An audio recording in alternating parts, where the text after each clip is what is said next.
प्रतिरोध मतलब क्या होता है, जो करंट का, जैसे करंट बह रहा है, मान लीजिए करंट जा रहा है तो उसको धक्का कौन देगा, प्रतिरोध। तो करंट का विरोध कौन करता है, प्रतिरोध, इसलिए इसका नाम क्या पड़ा, प्रतिरोध। विरोध कर रहा है इसलिए इसका नाम क्या पड़ा, प्रतिरोध। अगर ये 50 क्वेश्चन आप समझ गए होंगे तो इसका एग्जाम में पक्का आपका 10 से 15 नंबर लिखा हुआ है, 10-15 नंबर लिखा हुआ है कंसेप्ट के साथ। आगे वाला भाग को परम मस्तिष्क बोलते हैं, पीछे वाला भाग को पश्च मस्तिष्क बोलते हैं, बीच वाला भाग को मध्य मस्तिष्क बोलते हैं, आगे को अग्र मस्तिष्क या परम मस्तिष्क बोली। तो इसी पीछे के भाग में मेंडुला होता है, उसी से जुड़ा होता है। हेलो दोस्तों, मैं सुमित कुमार, आप सभी का स्वागत है मैथ ग्लोबल स्टडी चैनल में।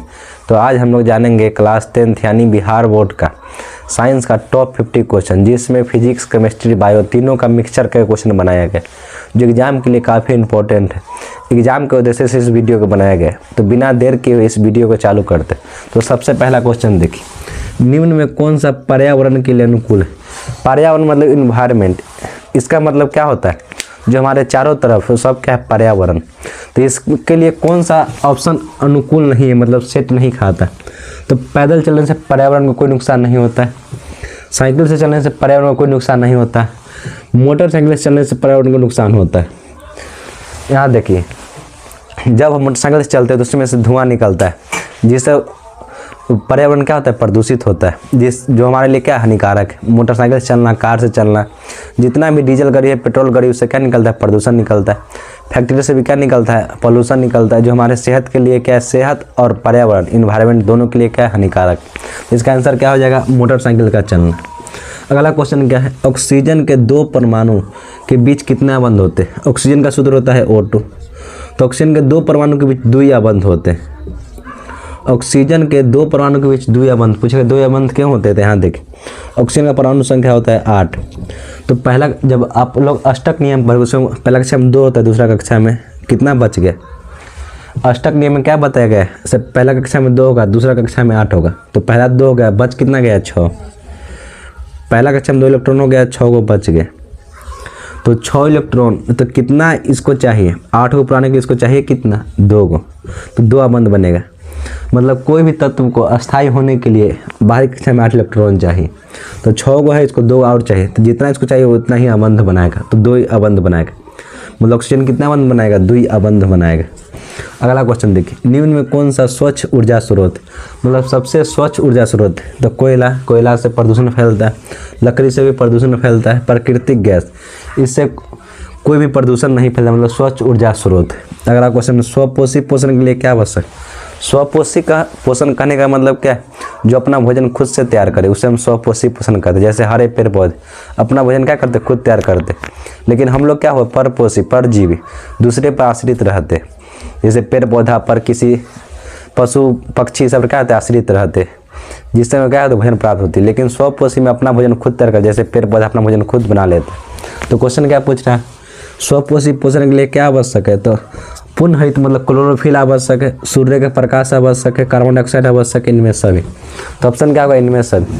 पेड़ पौधे को भोजन बनाने के लिए सूर्य के प्रकाश चाहिए, क्लोरोफिल चाहिए, और CO2 जो हम लोग छोड़ते हैं गैस, वो क्या है, CO2।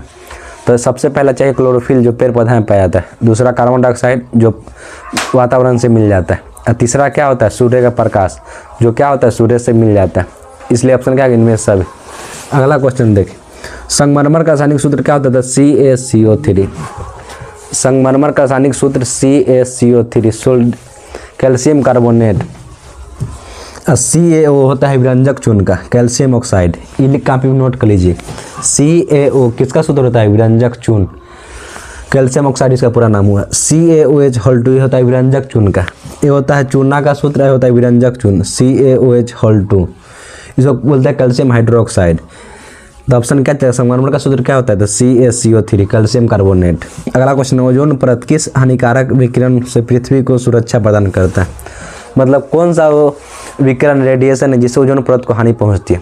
तो सूर्य से बहुत सारी किरण निकलती रहती है, जैसे अल्फा किरण, गामा किरण, बीटा किरण, इस तरह अनेक किरण निकलती रहती है सूर्य से।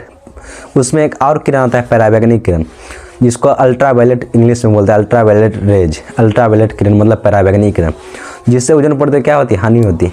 ओजोन परत पतला हो जाता है, ओजोन परत में छेद हो जाता है परावैंगनिक किरण से। यदि परावैंगनिक किरण ओजोन परत नहीं रहता तो हमारे शरीर पर पड़ती, जिससे हमें त्वचा, स्किन कैंसर हो सकता है, और सारे भी रोग हो सकता है। तो ओजोन परत क्या करता है, पराबैंगनी किरण से बचाता है। ओजोन परत नहीं रहता तो हमको शरीर त्वचा पर क्या होता है, स्किन कैंसर हो जाता है। तो ओजोन परत से कौन किरण की रक्षा करती है, तो पराबैंगनी किरण क्या करती है, रक्षा करती है। पराबैंगनी किरण को क्या करती है, रक्षा करती है। अगला क्वेश्चन, निम्न में कौन सा संबंध सत्य है, तो V बराबर आई आर, कोई फार्मूला नहीं। V बराबर आई आर क्या है, फार्मूला ओम का नियम। ओम का नियम क्या है, V बराबर आई आर, मतलब वोल्टेज होता है करंट का समानुपाती होता है। तो समानुपाती चिन्ह हटाने पर कांस्टेंट आता है, V बराबर आई आर। आर एक कांस्टेंट है। तो ओम का नियम क्या है, V बराबर आई आर। तो इसके लिए आपको फॉर्मूला याद होना चाहिए तब क्वेश्चन बनेगा। तो आंसर क्या हो जाएगा, V बराबर आई आर। अगला क्वेश्चन देखिए, निम्न में कौन सा उपधातु है, तो जिंक एक धातु है, कैल्शियम भी क्या है, धातु है, जर्मेनियम क्या है, उपधातु, कार्बन क्या है, धातु है, धातु कुछ नहीं। तो boron, silicon, germanium, arsenic, platinum, इस तक सब क्या है, उपधातु। इसमें याद कर लीजिएगा, boron, silicon, germanium, arsenic, antimony, polonium, germanium, ये सब क्या है, उपधातु। तो ऑप्शन याद कर लीजिए, आंसर क्या जाएगा, जर्मेनियम। कहीं ऑप्शन में सिलिकॉन दे देगा, कहीं ऑप्शन में आर्सेनिक दे देगा, सब क्या उपधातु। टोटल उपधातु 7 होते। अगला क्वेश्चन देखिए, सामान्य अनुशीतलन रक्तदाब कितना होता है। अनुशीतलन और शीतलन दोनों का मतलब क्या होता है। अनुशीतलन मतलब होता है आने वाला, और शीतलन मतलब होता है जाने वाला। सॉरी, यहाँ देखिए 120/80। तो ऊपर वाला को बोलते हैं अनुशीतलन और नीचे, ऊपर वाला को बोलते हैं शीतलन और नीचे वाला को बोलते हैं अनुशीतलन। तो शीतलन मतलब है जितना प्रेशर से ब्लड जाता है शरीर में, तो ज़्यादा 120 प्रेशर से और आता है 80 प्रेशर से। तो जाने वाले प्रेशर को शीतलन बोलते हैं और वापस आने वाले प्रेशर को अनुशीतलन बोलते हैं। क्योंकि स्पीड जाने के लिए स्पीड ज़्यादा क्यों रहता है, क्योंकि हृदय प्रेशर देता है, इसलिए स्पीड 120 होता है। और लौटने का कोई प्रेशर नहीं रहता, इसलिए स्पीड कितना रहता है, 80। तो पूछेगा शीतलन दाब कितना होता है, 120। और अनुशीतलन मतलब आता है कितने स्पीड से, 80 स्पीड से। क्वेश्चन में क्या पूछ रहा है, न्यून में अनुशीतलन दाब कितना है, तो 80 mm। और शीतलन पूछेगा तो 120 mm। अगला क्वेश्चन देखिए, किसी अंतरिक्ष यात्री का आकाश कैसा प्रतीत होता है, तो नीला प्रतीत होता है। क्योंकि पृथ्वी पर 71% जल है, पहला कारण ये है। दूसरा कारण है प्रकीर्णन, क्योंकि नीला रंग का जो नीला रंग होता है उसका वेव लेंथ यानी तरंगदैर्घ्य बहुत कम होता है, इसलिए उसका प्रकीर्णन आसमान में ही हो जाता है। और से किरण धरती पर पहुंच जाती है, लेकिन नीला किरण नहीं पहुंच पाती, इसलिए आसमान में ही आकाश का रंग नीला इसलिए दिखाया जाता है। आकाश का रंग नीला दिखाई देने का कारण क्या है, प्रकीर्णन कारण। अंतरिक्ष वाले व्यक्ति को आकाश कैसे दिखाई देता है, तो नीला। अगला क्वेश्चन क्या है, किसी लेंस द्वारा उत्पन्न आवर्धन का ऐसा मात्रक क्या होता है।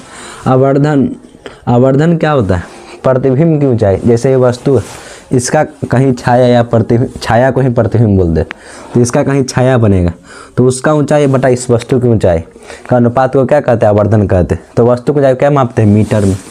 मतलब प्रतिबिंब की ऊंचाई h1/h, मतलब वस्तु की ऊंचाई। तो प्रतिबिंब कोई भी चीज़ की ऊंचाई क्या मापते हैं, मीटर में मापते हैं। प्रतिबिंब की ऊंचाई क्या मापते हैं, मतलब वस्तु की ऊंचाई हो चाहे प्रतिबिंब की ऊंचाई, मापेंगे क्या चीज़, मीटर में मापेंगे। तो मीटर कट जाएगा, कुछ नहीं बचेगा। मतलब आवर्धन का कोई मात्रक नहीं होता, क्योंकि दोनों ऊंचाई, तो ऊंचाई का मात्रक तो सेम ही होगा, तो दोनों कट जाएगा तो कोई भी मात्रक नहीं होगा। तो आवर्धन एक मात्रहीन, मतलब इसका कोई मात्रक नहीं होता, मतलब मात्रक विहीन, इसका कोई यूनिट नहीं होता। अगला क्वेश्चन देखिए, जैव विविधता का विशिष्ट स्थल कौन सा है। जैव विविधता मतलब ज़्यादा एक्सचेंज, ज़्यादा परिवर्तन किसमें देखने में मिलता है, वन में। जितना वन होता है उसमें अनेक प्रजाति पाई जाती है, तो ज़्यादा जैव विविधता किसमें देखा जाता है, तो वन में।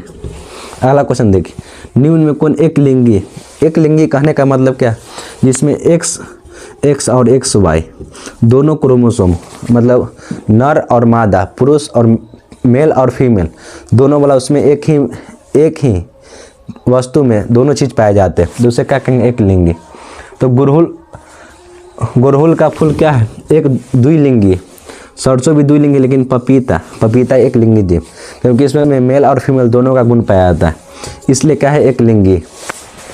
जिसमें दोनों अलग अलग पाए जाते हैं तो उसे क्या कहेंगे, द्विलिंगी कहेंगे। एल्केन का सामान्य सूत्र क्या होता है, ये तीनों फॉर्मूला याद कर लीजिएगा, एल्कीन, एल्काइन और एल्केन। पहला होता है एल्केन, दूसरा होता है एल्कीन और तीसरा होता है एल्काइन। तो एल्केन का सूत्र होता है CnH2n+2 और एल्कीन नाम में है इन, तो CnH2n। और एल्काइन का सूत्र होता है CnH2n-2। एल्केन का सूत्र CnH2n+2, एल्किन का CnH2n, एल्काइन का CnH2n-2, तीनों कॉपी पर नोट कर लीजिएगा। तो एल्केन का फॉर्मूला क्या होगा CnH2n+2, मतलब कार्बन की संख्या हाइड्रोजन की संख्या से 2 गुना से 2 ज़्यादा होगी, एल्किन में 2 गुना होगी, एल्काइन में 2 गुना से 2 कम होगी। इस तरीके का ट्रिक से याद कर सकते हैं। निम्न में कौन जीवाणु जनित रोग है? रोग नहीं, मतलब बैक्टीरिया से होने वाला रोग नहीं। तो गोनेरिया, ये भी क्या होता है? बैक्टीरिया से रोग होती है। सिफिलिस, ये भी क्या होता है? बैक्टीरिया से होने वाली, जीवाणु से होने वाली रोग है। मस्सा, ये एक वायरस से होने वाली, HPV वायरस बोलते हैं, ह्यूमस पैपिलो वायरस। तो मस्सा क्या होती है? वायरस से होती है। तो मस्सा क्या होगा? जीवाणु जनित रोग नहीं, मतलब बैक्टीरिया से नहीं होती, क्या होती है? वायरस से होती। पहला क्वेश्चन देखिए, निम्न में से किस माध्यम में प्रकाश की चाल सबसे अधिकतम होता है? तो सबसे अधिकतम प्रकाश की चाल कहाँ होती है? तो हवा में। जैसे खुद सोचिए, जैसे हमको कहीं दौड़ना है, आगे कुछ नहीं है तो स्पीड में दौड़ेंगे, आगे कुछ रखा हुआ है तो दौड़ने का स्पीड क्या वो कम हो जाएगा। इसी तरह हवा में, इसमें कोई माध्यम रुकावट नहीं करता। जैसे मान लीजिए कोई आदमी नहीं, जैसे मेला में समझिए, मेला में कोई आदमी नहीं था, आपको जाने में आसान होगा। अब भीड़ भाड़ में जाने में क्या होता है? दिक्कत होता है। इसी तरह जल एक माध्यम हो, जाने में दिक्कत होगा। शीशा भी क्या है? माध्यम, उसमें जाने में क्या दिक्कत होगा। हीरा भी क्या एक माध्यम है, उसमें भी प्रकाश किरण पहुँचने में थोड़ा समय लगेगा। लेकिन हवा में कोई रुकावट नहीं, इससे भी फास्ट होता है निर्वात। हवा को ही निर्वात बोलते हैं। निर्वात मतलब जहाँ हवा साफ नहीं, उसी को निर्वात बोलते हैं। मतलब हवा शून्य हो, एयर शून्य हो, जिस चीज़ में हवा नहीं उसको क्या बोलेंगे? निर्वात। तो सबसे अधिक चाल कहाँ होती है? हवा में। हवा ऑप्शन रहता है निर्वात, तो निर्वात मारते हैं। अगला क्वेश्चन देखिए, नेत्र में प्रवेश करने वाली प्रकाश किरण के अधिकतम अपवर्तन कहाँ से होता है? जो हमारा आँख है उसको बाहरी भाग दिखाई दे रहा है व्हाइट कलर का, उसको स्क्लेरा बोलते हैं। आँख का जो आपको काला धब्बा दिख रहा है उसको हम क्या बोलते हैं? उसको आइरिस बोलते हैं। और आँख के बीच छोटा सा गोल छिद्र दिख रहा है उसको हम पुतली बोलते हैं। उसी के अंदर नेत्र लेंस होता है, उसके पीछे कॉर्निया होता है। तो आँख का संरचना पहले देखिए, ये हमारा आँख हुआ। तो आँख का जो बाहरी भाग है हम लोग का, उसके सबसे पीछे होता है रेटिना। तो कोई वस्तु से जब किरण आता है तो रेटिना और प्रतिबिंब बनता है, तो वहीं से आकर लौटता है। मतलब कोई वस्तु, उसका किरण, जब जैसे कोई वस्तु है, किससे किरण गया? हमारे आँख से होते हुए, नेत्र लेंस से होते हुए रेटिना पर, तो इसका प्रतिबिंब कहाँ बनेगा? रेटिना पर। इससे ही किरण का टकरा कर फिर वापस आएगा, जिससे वस्तु को दोबारा क्या कर देख सकते हैं। तो कोई भी वस्तु से किरण निकलने के बाद जो अपवर्तन होता है, अपवर्तन मतलब होता है टकरा कर लौट जाना। तो कहाँ से लौटती है? तो कॉर्निया के बाहरी पृष्ठ से। तो आंसर क्या हो जाएगा? कॉर्निया के बाहरी पृष्ठ से। अगला क्वेश्चन देखिए, पादप में पाए जाने वाले हार्मोन कौन सा है? Gibberellin, adrenaline, insulin, thyroxine. Adrenaline तो कहाँ पाया जाता है? मनुष्य में। इंसुलिन कहाँ पाया जाता है? मनुष्य में, क्योंकि पेनक्रियास से इंसुलिन का निर्माण होता है। थायरोक्सिन थायराइड ग्रंथि से निकलता है, यहाँ पर पाया जाता है।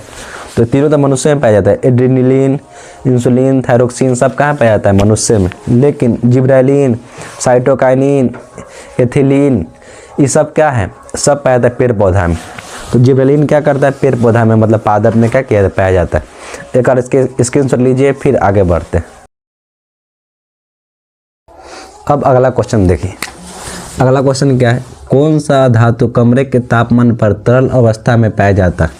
क्वेश्चन कहने का मतलब क्या है? कौन सा धातु है जो कमरे का तापमान होता है 25 डिग्री सेल्सियस, यदि वो धातु को रखे हाथ पर तो पानी की यानी लिक्विड के रूप में बदल जाए, तो कौन सा धातु है? तो ब्रोमीन। आंसर क्या जाएगा? ब्रोमीन। तो धातु कौन है जो कमरे के तापमान पर द्रव अवस्था में रहता है? तो ब्रोमीन। अब पूछा कौन सा धातु है जो कमरे के तापमान पर द्रव अवस्था में रहता है? तो वो है पारा, जिसको मरकरी बोलते हैं। तो पारा क्या है? धातु। ब्रोमीन क्या है? अधातु। तो दोनों में कंफ्यूज नहीं होगा। वह कौन सा धातु है जो कमरे के तापमान पर द्रव अवस्था होता है? तो ब्रोमीन। और कौन सा धातु है जो कमरे के तापमान पर द्रव अवस्था में होता है, लिक्विड अवस्था में? तो क्या है? पारा, मरकरी। अगला क्वेश्चन देखिए, निम्न में से कौन सा पादप हार्मोन? कुछ देर पहले ही बताए थे, जिब्रेलिन, साइटोकाइनिन, ये सब क्या है? पादप हार्मोन। तो आंसर क्या जाएगा? साइटोकाइनिन। एस्ट्रोजन पुरुष में पाया जाता है। थायरोक्सिन बता दें थायराइड ग्रंथि से निकलता है, पुरुष में होता है, मतलब मनुष्य में होता है। पुरुष महिला दोनों में होता है। इंसुलिन भी दोनों में होता है। पुरुष मतलब पुरुष और महिला दोनों में पाया जाता है। मतलब जो मनुष्य है उसमें क्या होता है? इंसुलिन होता है, थायरोक्सिन होता है, एस्ट्रोजन होता है। और साइटोकाइनिन सिर्फ पेड़ पौधा में, जिब्रेलिन, एथिलीन, इससे क्या पाया जाता है? सब पेड़ पौधे में पाया जाता है। अगला क्वेश्चन देखिए, निम्न में किस दर्पण की फोकस दूरी धनात्मक होती है? यहाँ देखिए, दर्पण दो प्रकार के होते हैं, एक उत्तल दर्पण होता है, एक अवतल दर्पण होता है। उत्तल दर्पण का परावर्तक सतह उठा हुआ होता है, अवतल दर्पण का परावर्तक सतह धंसा हुआ होता है। तो उत्तल दर्पण की जो फोकस दूरी होती है वो पॉजिटिव होती है, अवतल दर्पण की जो फोकस दूरी होती है वो क्या होती है, निगेटिव होती है। बात याद कर लीजिएगा। तो उत्तल दर्पण की फोकस दूरी क्या होती है, धनात्मक होती है। अवतल दर्पण की फोकस दूरी क्या होती है, ऋणात्मक होती है। अगला क्वेश्चन देखिए, रुधिर मतलब ब्लड होता है का कौन सा अवयव रक्त स्राव को रोकने में मदद करता है। जैसे आपका हाथ कट गया, देखते हो ब्लड निकलता है, अब कुछ देर बाद छूट गया, कुछ देर बाद ब्लड जम जाता है, जिसको जान धरिएगा तो ब्लड जम जाता है। तो जमाने का काम कौन करता है, तो ऑप्शन देखिए, ऑप्शन क्या क्या है, लसिका, लसिका एक WBC का हिस्सा है। ब्लड दो प्रकार के होते हैं, RBC या WBC। प्लाज्मा, रक्त का 50 से 55% सिर्फ प्लाज्मा पाया जाता है। प्लाज्मा जैसे थूक खेकारी से नेटा देखते हैं, उसी तरह का प्लाज्मा होता है, मतलब लस्सा टाइप का। प्लेटलेट्स, इनमें से कोई नहीं। तो प्लेटलेट्स जो होता है, जो डेंगू में बहुत कम जाता है, यही क्या करता है, ब्लड को थक्का बनाने में मदद करता है। प्लाज्मा में बहुत सारे प्रोटीन होते हैं, फाइब्रोनोजिन, प्रोथीबिन, ये भी ब्लड को जमाता है, लेकिन मेनली कौन जमाता है, प्लेटलेट्स। ब्लड को थक्का करने में क्या करता है, काम करता है, जिससे शरीर में कटने के बाद ब्लड ज़्यादा मात्रा में शरीर से बाहर ना निकले। ऐसे प्लाज्मा भी होता है जिसमें फाइब्रोनोजिन, प्रोथीबिन, ये सब क्या होता है, पाया जाता है, जिससे ब्लड थक्का बनता है। लेकिन मेनली यूज किसका होता है, प्लेटलेट्स का ज़्यादा उसमें सहयोग होता है। अगला क्वेश्चन देखिए, हमारे शरीर का किस pH मान के पास रहता है। हमारा शरीर है उसका pH मान 7 से 7.8 के बीच कार्य करता है। मनुष्य का जो जैसे HCl का पेट में जो अमाशय होता है उसमें HCl पाया जाता है, उसका pH मान 1 होता है। इसी तरह पित्त का pH मान, क्षारीय होता है पित्त, इसलिए उसका pH मान ज़्यादा होता है। तो मतलब अम्लीय क्षारीय दोनों के बीच में रहता है, तो 7 से 7.8 रहता है। तो पूछा शरीर का pH मान कितना होता है, मतलब कितना परास के बीच रहता है, रेंज के बीच, तो 7 से 7.8 के बीच। 7 से ज़्यादा रहे pH मान तो क्षारीय होगा, 7 से कम pH मान है तो अम्लीय होगा, और 7 pH मान है तो लवण होगा, उदासीन होगा। विभक्त वलय का उपयोग किस उपकरण में किया जाता है। जो आप लोग को मोटर पढ़ा उसमें बताए थे वलय क्या होता है। आर्मेचर को जोड़ने के लिए क्या होता है, वलय का उपयोग किया जाता है। 2 अर्धकपटी समान वलय पर लगा होता है, तो वलय का उपयोग कहाँ होता है, तो विद्युत मोटर में। जो आप लोग मोटर छोटे पढ़ा दिए, इसका लिंक डिस्क्रिप्शन में डाल देंगे, देख लीजिएगा। मोटर, विद्युत मोटर क्या होता है, एग्जाम में 5 नंबर का पूछता है, विद्युत मोटर क्या है, उसका सिद्धांत, संरचना, क्रियाविधि का वर्णन करें, जो हम बता चुके। तो इसका आंसर क्या आ जाएगा, मोटर। तो विभक्त वलय का उपयोग कहाँ होता है, विद्युत मोटर में। अगला क्वेश्चन देखिए, निम्न में कौन सा परंपरागत ऊर्जा स्रोत है। नाभिकीय ऊर्जा स्रोत, भूतापीय ऊर्जा स्रोत, जैव मात्रा। परंपरागत ऊर्जा स्रोत जिससे प्राप्त करने में ज़्यादा, जिससे बोलते हैं मूल्य खर्चा ना हो। मतलब परंपरागत मतलब क्या, जिससे आसानी से प्राप्त कर सकते। जैसे बायोगैस, जिसको गोबर गैस भी बोलते, जिसको जैव गैस भी बोलते, उसको प्राप्त करने में ज़्यादा, उसी को परंपरागत ऊर्जा स्रोत कहते हैं, क्योंकि आसानी से प्राप्त हो जाता है। तो परंपरागत ऊर्जा स्रोत कौन है, बायोगैस। क्योंकि पहले नाभिकीय ऊर्जा तो इधर ना आया, इधर नया नया चीज़ आया, नाभिकीय ऊर्जा, नाभिकीय विखंडन, संलयन, ये सब न्यू में आया। लेकिन शुरू से क्या था, जैव मात्रा, मतलब बायोगैस, जो गोबर में से प्राप्त होता है, मीथेन गैस उसको बोलते हैं। परंपरागत ऊर्जा स्रोत किसे कहते हैं, तो जैव मात्रा, मतलब बायोगैस को। अगला क्वेश्चन देखिए, कौन सा हाइड्रोकार्बन, हाइड्रोकार्बन नाम ही है हाइड्रोकार्बन, इसका मतलब क्या होता है, जिस भी कंपाउंड यौगिक में सिर्फ हाइड्रोजन और कार्बन दिखे, मतलब C और H, कार्बन हाइड्रोजन के अलावा कोई और ना दिखे, तो उसको हाइड्रोकार्बन बोलते हैं। मतलब कार्बन हाइड्रोजन दिखे तो उसे क्या बोलेंगे, हाइड्रोकार्बन। तो पूछ रहा है सबसे सरलतम हाइड्रोकार्बन कौन है, तो मीथेन। क्योंकि मीथेन का सूत्र होता है CH4, आपसे क्वेश्चन पूछ सकता है, तो मीथेन का सूत्र क्या होता है, CH4। इसमें कार्बन दिख रहा है और हाइड्रोजन दिख रहा है, तो क्या है, हाइड्रोकार्बन। जिसमें कार्बन दिखे और हाइड्रोजन दिखे वो क्या है, हाइड्रोकार्बन। तो सबसे सिंपल हाइड्रोकार्बन कौन है, मीथेन, क्योंकि आसानी से प्राप्त हो जाता है। तो सबसे सरलतम हाइड्रोकार्बन क्या है, तो मीथेन। अगला क्वेश्चन देखिए, चालक का प्रतिरोध किस पर निर्भर करता है। जो चालक का रेजिस्टेंस होता है R बराबर V बराबर IR होता है। तो R बराबर क्या होगा, V बटा I। तो चालक का प्रतिरोध निर्भर किस पर करेगा, करंट पर और वोल्टेज पर। करंट घटेगा तो प्रतिरोध बढ़ेगा। प्रतिरोध मतलब क्या होता है, जो करंट का है, जैसे करंट बह रहा है, मान लीजिए करंट जा रहा है, तो उसको धक्का कौन देगा, प्रतिरोध। तो करंट का विरोध कौन करता है, प्रतिरोध, इसलिए इसका नाम क्या है, प्रतिरोध। विरोध कर रहा है इसलिए इसका नाम क्या है, प्रतिरोध। तो प्रतिरोध किस पर निर्भर करता है, करंट पर। चालक में कितना करंट प्रवाहित हो रहा है उसी पर क्या करता है, निर्भर करता है कौन, प्रतिरोध। तो चालक में प्रवाहित हो रहे विद्युत धारा पर क्या करता है, निर्भर करता है। अगला क्वेश्चन देखिए, क्वेश्चन नंबर 29, मेरुरज्जु, इसको इंग्लिश में बोलते हैं स्पाइनल कोड। जो पीछे रीढ़ का हड्डी, ये क्या है, रीढ़ का हड्डी, इसी को हिंदी में बोलते हैं मेरुरज्जु और इंग्लिश में बोलते हैं स्पाइनल कोड। जो हमारा मेरुरज्जु है वो मेडुला से मिला होता है। आगे वाला भाग को परम मस्तिष्क बोलते हैं, पीछे वाला भाग को पश्च मस्तिष्क बोलते हैं, बीच वाला भाग को मध्य मस्तिष्क बोलते हैं, आगे को अग्र मस्तिष्क चाहे परम मस्तिष्क बोली। तो इसी पीछे के भाग में मेडुला होता है, उसी से जुड़ा होता है, इसी से जुड़ा होता है स्पाइनल कोड। तो पूछेगा न्यून में मेरुरज्जु निकलता कहाँ से निकलता है, स्पाइनल कोड से निकलता है, मतलब मेडुला से निकलता है। इसको इंग्लिश में स्पाइनल कोड बोलते हैं। अगला क्वेश्चन देखिए, न्यून में कौन एक उभयलिंगी जंतु, उभयलिंगी क्या, जो अपने से संतान की उत्पत्ति खुद दे सके, जिसमें दूसरे की जरूरत नहीं पड़े, मतलब खुद ही सब काम कर सके। तो क्या है, केंचुआ। किसान का मित्र किससे कह देते, केंचुआ को, क्योंकि केंचुआ में एक गुण देखे होंगे, दोनों साइड से केंचुआ चल सकता है। केंचुआ अपना प्रजनन खुद करता है, जिसमें दूसरे की जरूरत नहीं होती। जैसे मनुष्य में क्या होता है, फीमेल और मेल मिलने से क्या होता है, न्यू जनन, मतलब न्यू संतान की उत्पत्ति होती है, लेकिन केंचुआ में ऐसा नहीं होता, इसलिए इसको उभयलिंगी बोलते हैं। तो केंचुआ को किसान का मित्र भी कहते हैं। केंचुआ का एक उभयलिंगी जंतु है। अगला क्वेश्चन देखिए, रासायनिक अभिक्रिया के दौरान किसी पदार्थ के ऑक्सीजन का योग कहलाता है, क्या कहलाता है। हमारे शरीर में जितना भी रासायनिक क्रिया होती है वो सबको उपचयन कहते हैं। जैसे आप समझिए, जैसे भोजन गया पेट में, जैसे मुंह में लार है, तो मुंह में लार क्या है, सब मैंडिबुलर, लिंगुअल, इस लाइसोजाइम, ये सब क्या है, लार है। मुंह में 3 तरह की लार ग्रंथि, 3 जोड़ी लार ग्रंथि पाई जाती है, जो आप लोग बायोलॉजी में पढ़ चुके। लाइसोसोम, ये सब क्या है, एंजाइम। पेट में हाइड्रोक्लोरिक अम्ल, ये सब क्या है, एंजाइम। पेप्सिन, इरेप्सिन, बहुत तरह का अग्नाशय से, यकृत से पित्त निकलता है, बहुत सारे एंजाइम मिलकर क्या है, खाना पचाता है। तो सब क्या है, रासायनिक क्रिया है, क्योंकि एंजाइम ये सब क्या है, रासायनिक चीज़ है। तो हमारे मुंह से लाइसोजाइम ये सब क्या करते निकलते हैं, पेट में हाइड्रोक्लोरिक अम्ल, पेप्सिन, इरेप्सिन, बहुत तरह के क्या निकलते हैं, एंजाइम निकलते हैं, हार्मोन, बहुत तरह के एंजाइम, पाचक एंजाइम निकलते हैं, जो हमारे भोजन को क्या करते हैं, पचाने में मदद करते हैं। वो क्या है, रासायनिक क्रिया, क्योंकि भोजन तो खुद पचाते नहीं, जो चीज़ खुद नहीं करते क्या है, रासायनिक क्रिया। तो क्या है, रासायनिक अभिक्रिया के दौरान उस क्रिया को क्या कहते हैं, उपचयन कहते हैं। शरीर में होने वाली रासायनिक अभिक्रिया को क्या कहते हैं, उपचयन कहते हैं। अगला क्वेश्चन देखिए, सुरंगन किस राज्य के जल संग्रह है, तो केरल की। क्वेश्चन याद करना, इसको याद कर लीजिएगा, क्योंकि कंसेप्ट से कोई लेना देना है। सुरंगम किस राज्य में, तो केरल में। अगला क्वेश्चन देखिए, दांत को साफ करने के लिए दांत मंजन का प्रयोग होता है। जो हम दांत मंजन, जिसको कोलगेट बोलते हैं, वो क्या होता है, क्षारीय होता है। क्षारीय जो स्वाद में कड़वा, अम्ल जो स्वाद में खट्टा। जब आप कोलगेट थोड़ा रखिएगा जीभ पर कड़वा टाइप का लगेगा।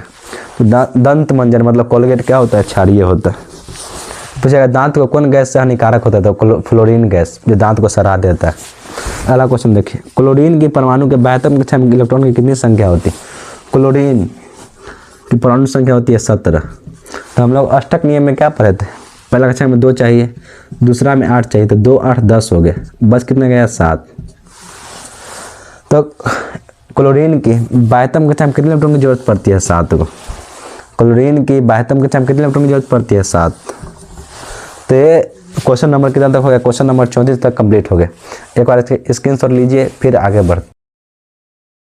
अब अगला क्वेश्चन देखिए, अगला क्वेश्चन क्या है, किसी कोष में इलेक्ट्रॉन की अधिकतम संख्या क्या होती है। जैसे मान लीजिए ए परमाणु, इसकी बाहरी कक्षा, इसका क्या कक्षा हुआ, जैसे इस कक्षा में सबसे अधिकतम कितने इलेक्ट्रॉन रह सकती है, जिसका फॉर्मूला होता है 2n²।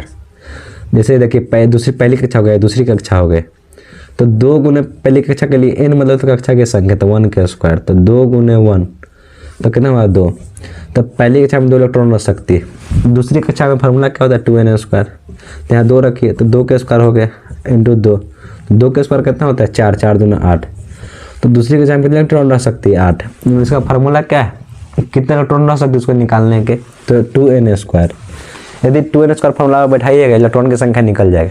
तो उस ऑर्बिट यानी उस कक्षा में कितने इलेक्ट्रॉन रह सकते हैं, फार्मूला क्या है, 2n²। अगला क्वेश्चन देखिए, निम्न में किस धातु का गलनांक सबसे कम होता है, तो सोडियम का। सोडियम तुरंत नहीं गलता है, सबसे कम गलनांक किसका होता है, तो सोडियम का। सोडियम के क्वेश्चन एक और पूछ सकता है, सब कौन सा धातु जिसको हम चाकू से काट सकते हैं, तो सोडियम जगह हाथ पे लेकर काटिएगा चाकू से तो मुलायम आराम से कट जाएगा। तो ये भी बात याद रखिएगा, सोडियम का हम चाकू से काट सकते हो, क्या है, धातु। तो सबसे कम गलनांक किसका होता है, तो सोडियम का। ध्रुवीय सूत्र का रासायनिक सूत्र क्या होता है, Na2CO3 10H2O। धोबिया सोडा, जैसे कोई भी चीज़ धोने के लिए किसका यूज करते हैं, सर्फ एक्सल का, 10 वाला सर्फ एक्सल का। तो सिर्फ 10 याद कर लीजिए, 10 H2O, क्योंकि जल H2O जल का सूत्र होता है। तो कपड़ा धोने के लिए किसका यूज करते हैं, सर्फ एक्सल 10 वाला का, तो उससे 10 से याद कर लीजिएगा। तो धोबिया सोडा का रासायनिक सूत्र क्या होता है, तो Na2CO3 into 10 H2O, Na2CO3 into 10 H2O। NaHCO3 क्या होता है, सोडियम बाइकार्बोनेट।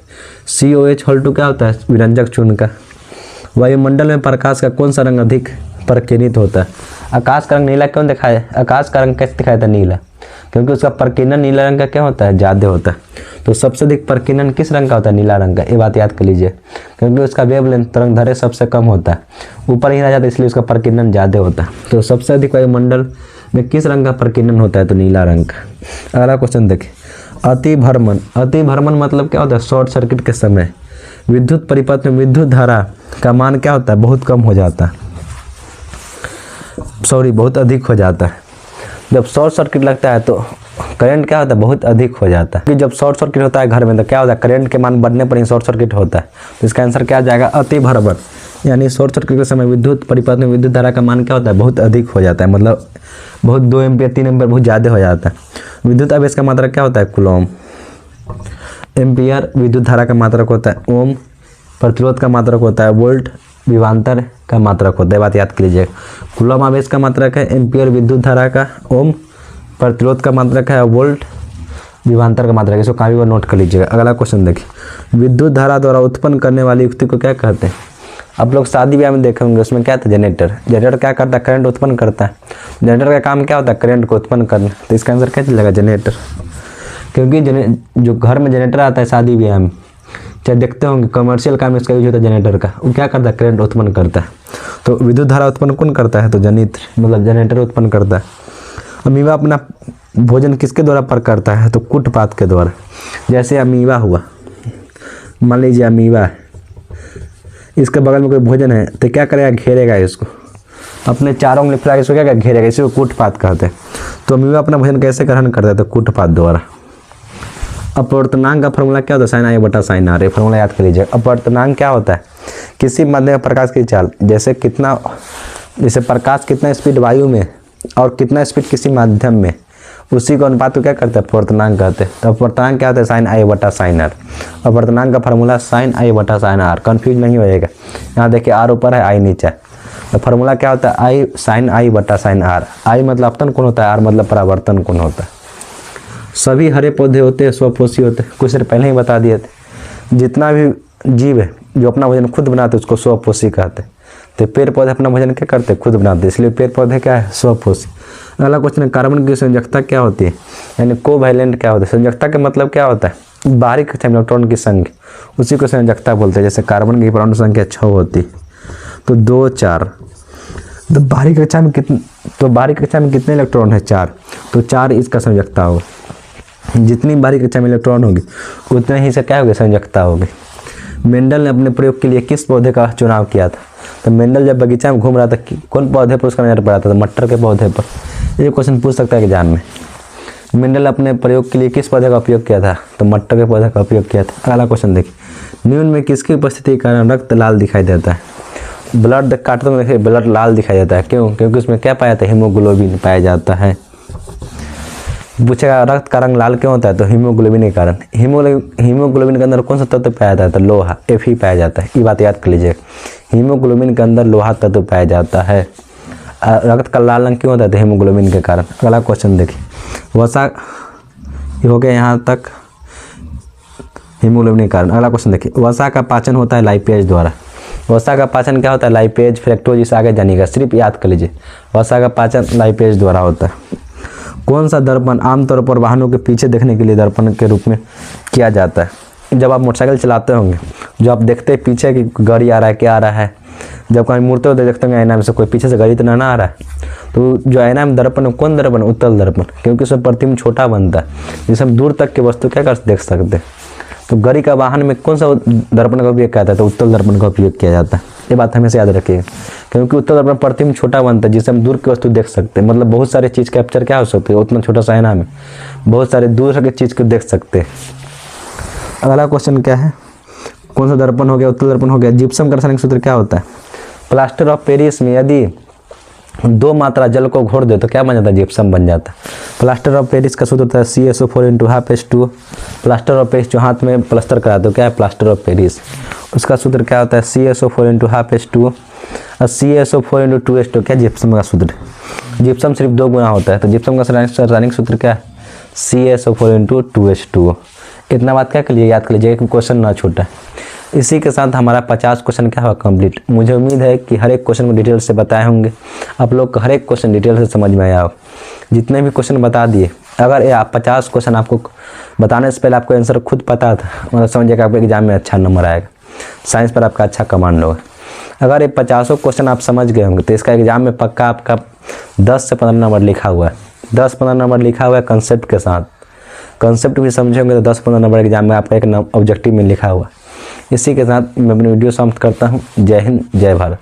अगर वीडियो में कुछ समझ में नहीं आएगा तो कमेंट में ज़रूर बताइए। अब वीडियो कैसा लगा वो भी कमेंट में ज़रूर बताइएगा। एक बार इसका स्क्रीनशॉट ले लीजिए।